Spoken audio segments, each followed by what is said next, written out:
meter over bunden. Kl. 20 minutter i 4 i nat dansk tid blev der skrevet verdenshistorie 400 meter over bunden af Grand Canyon i USA. Winds are way worse than I expected. Men den første nogensinde lykkedes det vågehalsen Nik Wallenda at gå på line fra den ene side af kløften til den anden. Wallenda, der kalder sig selv The King of the High Wire, gennemførte forhævnet uden brug af hverken sikkerhedsline eller net. Sidste år blev Nik Wallenda ligeledes den første, der krydsede kanten af Niagara Falls på line.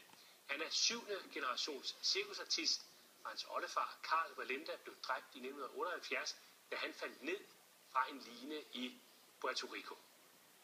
It was way more windy, and the movement of the cable and the sidewalls as I was walking were getting in the way and confusing me as the pendulums were swinging against them. So I tried to react, and when I reacted, I'd kick that rhythm into the cable, and it took every bit of me to stay focused that entire time. Vi kan lige se på nogle af detaljerne ved vågestykket. Det fandt sted altså over kløften ved Little Colorado River i Navajo Tribal Park. En kløft, der nogle steder er helt op til 400 meter dyb. Distancen var 300 meter, og det tog Nik Wallenda 22 minutter og 54 sekunder at gå fra den ene side af kløften til den anden. Og så kan jeg sige velkommen til Anders Kiel, som selv kan gå på line og er instruktør i det, der hedder Team Slackline. Prøv lige at fortælle os andre, der ikke ved, hvad det her går ud på, hvor stor en bedrift det er inden for det at gå på line. Jamen det er jo en stor bedrift, fordi at det er en af de sidste, hvis ikke den sidste rigtige udfordring, der er tilbage. Ikke? Også alle kan blive verdensmester i et eller andet, eller man kan være den første, der går et bestemt sted baglæns eller sådan noget. Men her der taler vi om en line, hvor selve linen, placeringen, omgivelserne, højden og længden på linen i sig selv er nok til at gøre det her spektakulært. Så det Nik har gjort her i går, det er jo absolut op i fuldt ud på højde med sådan noget, som da Philippe Petit gik mellem Twin Towers, som jo de fleste kender efterhånden. Hvorfor er det sværere at gå på line i store højder, end det er i små? Altså er det noget med, at nerverne er mere på højkant, når man er højt oppe? Jamen det er klart, altså selve det at gå på line er jo noget, det kan vi jo alle sammen lære. Det er ikke sværere, når man kan gå ind og besøge vores hjemmeside slackline.dk og få en masse information der. Så kan man tage en line med ned i parken og sætte den op med 2 træer.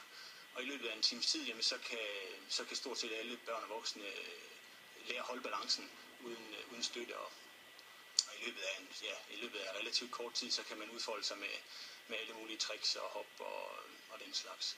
Men lige så snart, at man flytter det bare en lille smule op i højden, så hvad skal man sige, risikoen ved det, man har gang i, den bliver mere tydelig. Så sker der et eller andet op i hovedet, men altså det strider simpelthen mod ens instinkter at bevæge sig ud over kanten. Og jeg har selv oplevet at sidde på kanten af en klippe med 50 meter ned og været ved at kaste op, selvom jeg kan sige til mig selv, jamen havde vi været en meter over jorden, så kunne jeg gå på den her line med lukkede øjne og hænderne i lommen. Men det når man kommer op i højden, så bliver det en helt anden ting. Altså Nik, han har jo også her et overskud, der er helt vildt, men inde i hovedet, så kræver det, at hvad skal man sige, at man simpelthen med sin mentale styrke kan overvinde kroppens naturlige måde at reagere på. Det vi også ser Nik, han gør, det er jo, han har ligesom et mantra, han gentager igen og igen, for simpelthen at bevare roen. Fordi en ting er at gå på line højt op i luften, men en anden ting er at gøre det i næsten 23 minutter. Det er helt utroligt, det han gør der. En gang imellem går han ned og på knæ, eller ned på huk. Hvorfor gør han det? Jamen, der er flere ting i det. Det er selvfølgelig for lige at få en kort pause også, men det er lige så meget for at få styr på linen. Normalt, når man sætter en line op på den her måde, så vil man have nogle tværstiver spændt ud, sådan så linen ikke vibrerer både op og ned, men også sidevejs. Der er simpelthen for langt på det spænd, de går her, til at det kan lade sig gøre at spænde linen ud på den måde. Man har gjort det, man har hængt nogle ballastklodser under, nogle penduler under linen, som gør det til dels. Men man kan også se på nogle af billederne, hvordan han faktisk bevæger sig en hel del, både op og ned, men også sidevejs. Og det er simpelthen for at stoppe den rytme. Hver gang han tager et skridt, så sætter han linen i bevægelse. Og i og med, at han går meget rytmisk, I kan se, det er stort set næsten som et ur, han går med fødderne, ikke også?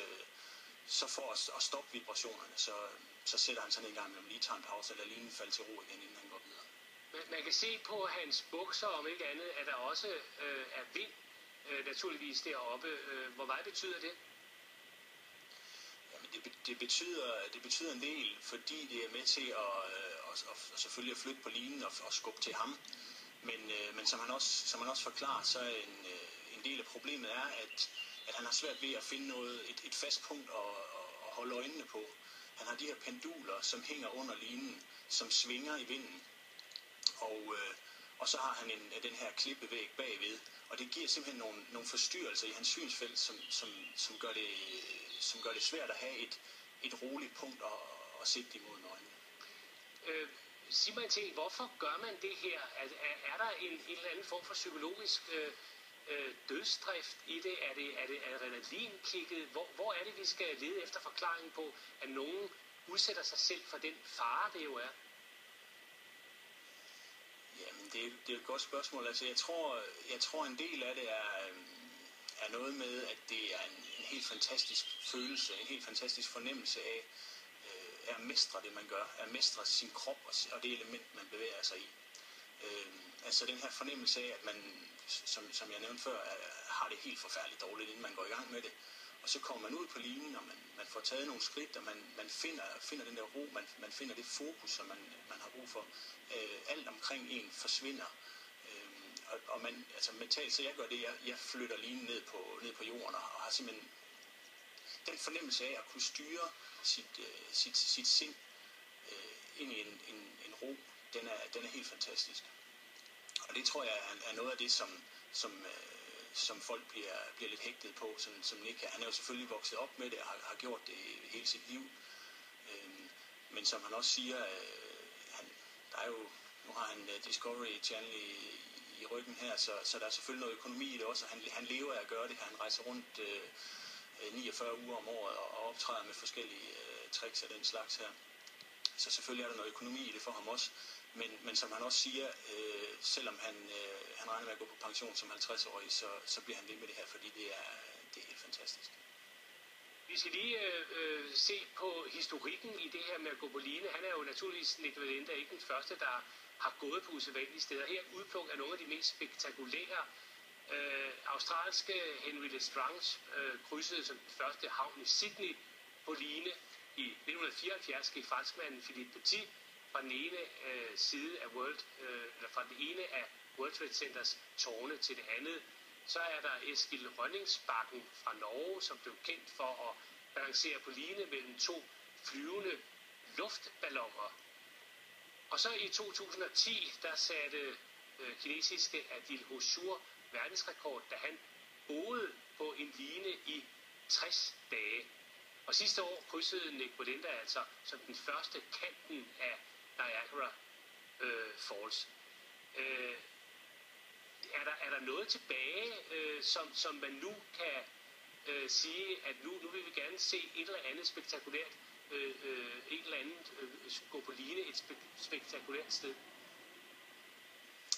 Jamen, der er jo stadigvæk mange flotte steder rundt omkring i verden, hvor man kan gå på line.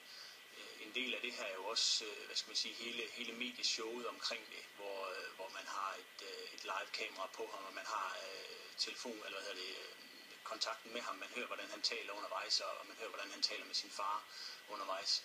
Og at det hele bliver streamet live ud fra, imens det sker, ud til hele verden. Så på den måde, så bliver det gjort stort, og på den måde også spektakulært. Men der findes utrolig mange flotte naturoplevelser, man kan have rundt omkring, uden at det behøver at være til skue for hele verden. Så der er stadigvæk masser af spændende lineprojekter rundt omkring i verden. Og så kan man jo selvfølgelig gøre ligesom de gjorde i sin tid, ikke? Også at begynde at at gå 7 mand høj på den, ligesom hans familie har gjort tidligere. Eller man kan gå ud på midten og stege en omelet og spise den derude, ligesom Blondin gjorde for flere år siden. Det er kun fantasien åbenbart, der sætter grænser. Anders Kiel, instruktør og en, der selv går på line i det, der hedder Team Slackline. Tak skal du have.